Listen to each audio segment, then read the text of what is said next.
doing so well with I that. got to here. Yep. The key is maintaining your cool when you're out of breath. That's the thing. You gotta stay calm, be like, yeah, I'm out of breath. I feel like I'm about to fall down, but I'm gonna keep going. Yeah, things have been really crazy between teaching and real estate. There's pay stubs, right? And then getting ready for the CD release at the end of April, getting ready to move. So it's been a little crazy. I've just been wearing a lot of hats at the same time, and it's been very exhausting. I mean, if that's the letter, I don't...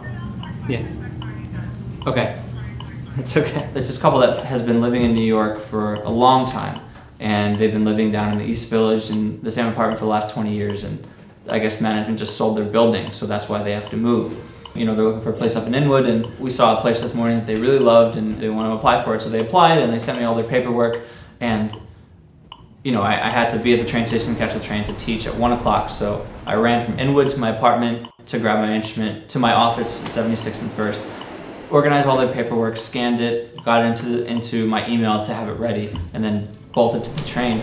And then I forwarded it to the account manager, and she said that their tax returns from 2012 aren't recent enough. We need their 2013. They have to give new, more recent bank statements and pay stubs, so we can't like fully apply for this until we have all that. And you know, it's a great apartment, and I don't want them to lose it. You know, they're really great people, so it's just a little stressful because I'm just waiting for them to send over those documents, and hopefully we can, you know, get it happening for them in time.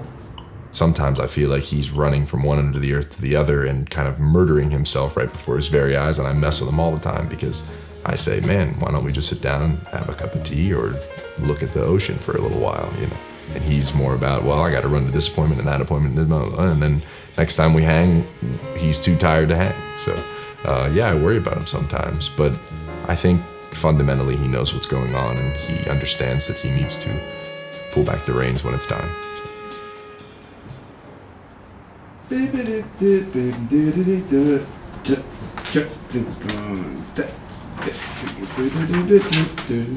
want to go on to mending?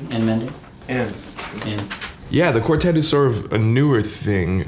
We've been experimenting with having Glenn Zaleski play with sort of the trio and adding that piano sound to it. And, you know, since we all play so much with Glenn, it's so simple to just fit him into the trio sound, and it becomes something else. I take different approaches when writing for the quartet and the trio. In the trio, there's no harmonic or chordal support, so it's really just based on myself and Desmond on the bass. With the quartet, adding Glenn in there, the piano just adds so many more colors and harmonies and textures, obviously, so I tried to give more for Glenn to do and kind of leave more space on my end to really allow the music to take place. Rick, all the measures that you see, bass clef, like right before B, like so if you want to play that F and the A flat, and then the very top voice is the melody. Oh, yeah. So if Desmond's not there, we'll use our good friend Rick Rosato, who's also an incredible bass player. But the bottom line, right?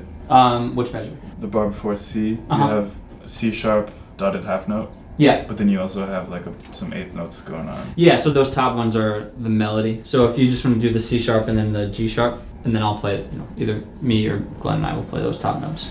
Oh, I see. So it's like double stops. Yeah, exactly. We'll rehearse maybe if there's some new music to take on and I want to make sure, you know, everyone's on the same page. But for the most part, we'll just play it just to get the band familiar with the piece of music. And always at first, everyone's just kind of playing cautiously, just seeing how the music is, feeling it out. And then after that, it usually takes on a completely different character once everyone's familiar with it.